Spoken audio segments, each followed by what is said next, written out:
آپ کو دکھائیں گے شیخ رشید احمد اس وقت پریس کانفرنس کر رہے ہیں. تو ہم ان سے تعاون کرنے کے لیے تیار ہیں. سیکنڈلی، بہت اچھی بات ہے وہ سینٹ الیکشن میں حصہ لے رہے ہیں. بہت اچھی بات ہے وہ ضمنی الیکشن میں حصہ لے رہے ہیں. بہت اچھی بات ہے کہ انہوں نے ابھی ریزائن پوسٹ پون کیا ہے. لیکن تین باتیں میں مولانا فضل الرحمان سے کہنا چاہتا ہوں. نہ یہ حکومت اسرائیل کو تسلیم کرنے کا کوئی ایجنڈا رکھتی ہے، نہ کوئی ختم نبوت میں ترمیم کرنے کا ارادہ رکھتی ہے، اور کشمیر کی آزادی کے لیے آپ چیئرمین کشمیر کمیٹی رہے ہیں، اس سے کہیں زیادہ عمران خان کی سروسز ہیں، اور انہوں نے یونائٹڈ نیشن میں اور ہر جگہ پر کشمیر کا کیس اٹھایا اور ہٹلر اور موسولینی کے مترادف مودی کو قرار دیا. اور براڈ شیٹ پہ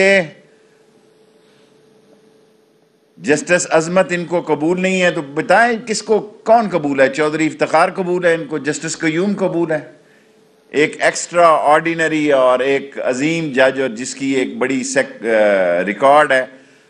بالآخر اس کیس نے بڑے پیمانے پہ اس کیس کا فیصلہ ہونا ہے. ابھی تو اس کیس میں سے چیزیں نکلنی ہیں. ابھی اس کیس میں سے 45 دن یا 3 مہینے کے اندر اس کے فیکٹس اینڈ فگر لکھنے ہیں. آخر میں جو فیصلہ ہونا ہے کہ اس کیس نے کیا رخ اختیار کرنا ہے، اس میں مجھے نہیں پتا تھا کہ $7,50,000 میرے دوست وہ خواجہ صاحب کہیں گے شہباز شریف نے نیب کو جمع کرائے تھے اور پھر واپس بھی لے لیے سپریم کورٹ کے ذریعے. اسی طرح 85 سے $100 ملین کی نئی پراپرٹیز آ رہی ہیں. اور اگر جس کسی نے بھی کوئی جرم کیا ہے اس کا تعلق کسی طرف سے کیوں بھی نہ ہو، کسی طرف سے کیوں نہ ہو، اس کو پھکی ملنی چاہیے. اور مجھے پورا یقین ہے فورن فنڈنگ عمران خان نے کہا کہ اس کو اوپن کر دو تو اوپن کر دو بھائی. سارا دیکھ، آج تو سیاست ہی کیمرہ کی ہے. کیمرہ بتا رہا ہے کہ کتنے بندے ہیں اور کتنے بندے نہیں ہیں. 3 چیزیں کہہ رہے ہیں، یہ تینوں کا میں کہنا چاہتا ہوں اسرائیل کا سوال ہی پیدا نہیں ہوتا. آج قائد اعظم کا مزار یاد آ گیا ان کو. جس قائد اعظم کے بارے میں جو کچھ انہوں نے فرمایا میں مناسب نہیں سمجھتا. احمدیہ کا ہم نے روکا، ختم نبوت کا کیس نون لیگ نے اور فضل الرحمان دونوں نے ووٹ دیے اس کے خلاف.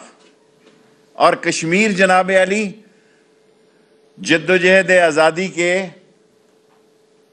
کشمیر کی جدوجہد آزادی کے لیے آج کے وقت کے وزیر داخلہ کا کردار ایک مثالی کردار ہے کشمیر کی قانونی، آئینی اور کشمیر کی جدوجہد آزادی کے لیے. 4 چیزیں یہ بھلا چکی ہیں. لاسٹ پھر آپ کوسچن کر سکتے ہیں. لانگ مارچ کے لیے ہم نے فیصلہ کیا ہے، پی ڈی ایم کے لیے صرف پی ڈی ایم کی حد تک ہمارا فیصلہ ہے کہ یہ سینٹ کے الیکشن سے پہلے آئیں، سینٹ کے الیکشن کے بعد آئیں. سینٹ کے الیکشن اگر پہلے ہفتے میں ہو رہے ہیں اور جسٹس عظمت پر ان کو اعتراض ہے تو پھر کیا جسٹس قیوم کا نام دیں یا چودھری افتخار کا نام دیں؟ 1 ویک آف مارچ کو یہ ہو رہے ہیں اور 2 ویک میں رمضان آ جائیں گے. تو جس طرح آپ نے ہمارے ساتھ بہتر رائے قائم کی ہے اس الیکشن کمیشن میں آنے کے لیے، سو ہم آپ کو خود دعوت دیتے ہیں کہ پی ڈی ایم اے کی حد تک پرامن جلوس کی آپ کو اجازت ہوگی. اگر قانون کو ہاتھ لیں گے قانون آپ کو ہاتھ لے گا. 5 منٹ میرے ہو گئے ہیں، 5 منٹ کوسچن کے. ادھر سے شروع کرو. اپوزیشن کہہ رہی ہے کہ اگر اتحادی پیچھے ہٹے تو عدم اعتماد جو ہے وہ آ سکتی ہے. آپ کے اتحادی کراچی والے اور گجرات والے آپ کو لگتا ہے کہیں پر پیچھے ہٹے؟ کوئی عمران خان سے پیچھے نہیں ہٹ رہا. سینٹ کے الیکشن میں دیکھیں گے انشاءاللہ تعالیٰ ایک آدھی سیٹ تحریک انصاف کی بڑھے گی. یہ تو عمران خان کا بڑا پن ہے، وہ کہتا ہے سیکریٹ ووٹ ہو جائیں. میری یہ ریکارڈیں رکھ لیں. مجھے اللہ سے امید ہے یہ جو یہ سوچے بیٹھے ہیں کہ جی عمران خان اس لیے جا رہا ہے سپریم کورٹ میں تاکہ ووٹ نہ کم ہو،